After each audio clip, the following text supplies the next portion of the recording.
ายดีวันนี้เนาะมาพบกับสู่พาทิพย์เนาะ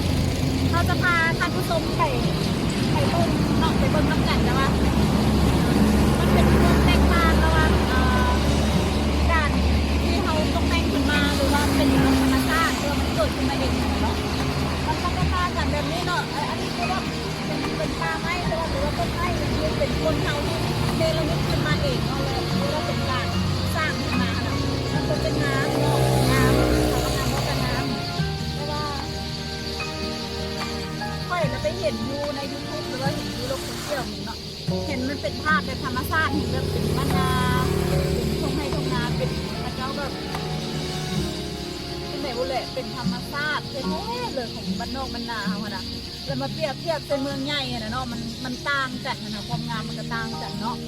อันนี้เลยเป็นคืออยู่เมืองใหญ่เนาะแล้วไปเห็นภาพที่เจ้าถ่ายลงขนาดมันคือว่างามเป็นภาพธรรมชาติแท้ๆเลยขนาดซึ่ง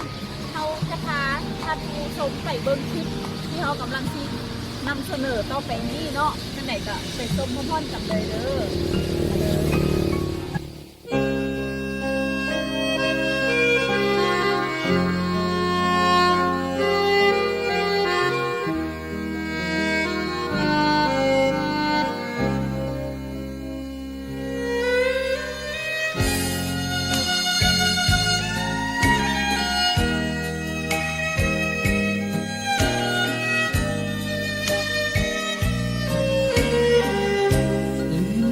บ้านป่าแล้วบอนนงเยา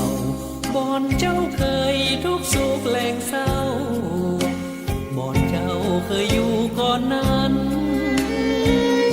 ได้ไปเวียงวังลืมบ้านหลังแล้วบ่อนงทานได้ไปอยู่บ้านพันเมืองพันลืมบ้านเก่าแล้วหรือใด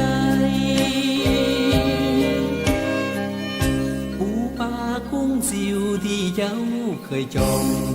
ลืมแล้วบ่ลดกินแกงอ่อมกินหอมปลาล่าปลาไหลได้กินนั่นนี่ลืมแล้วตี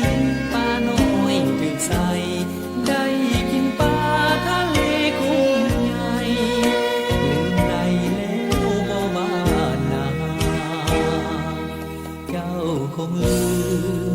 เสียสิ้นลืมกินดีเคย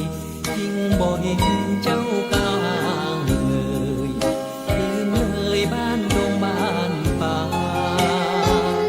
ได้ดีมีสุขผมลืมถูกไปแล้วแก้วตาลืมความหวังลืมคำสัญญาลืมวาจาไปแล้ว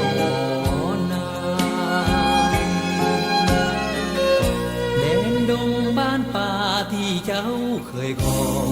ไปเยี่ยมยามได้เดินนวลน้องอ้ายคองด้วยใจอ้างว้างหากยังบ่ลืมจงมีพื้นบ้านเกิดเถิดนางอย่าตัดใจ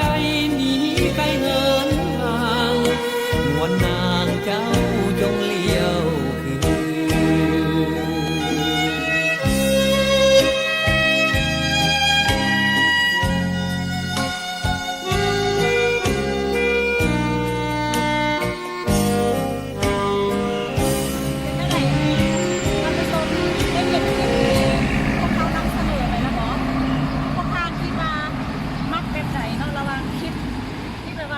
เป็นแบบ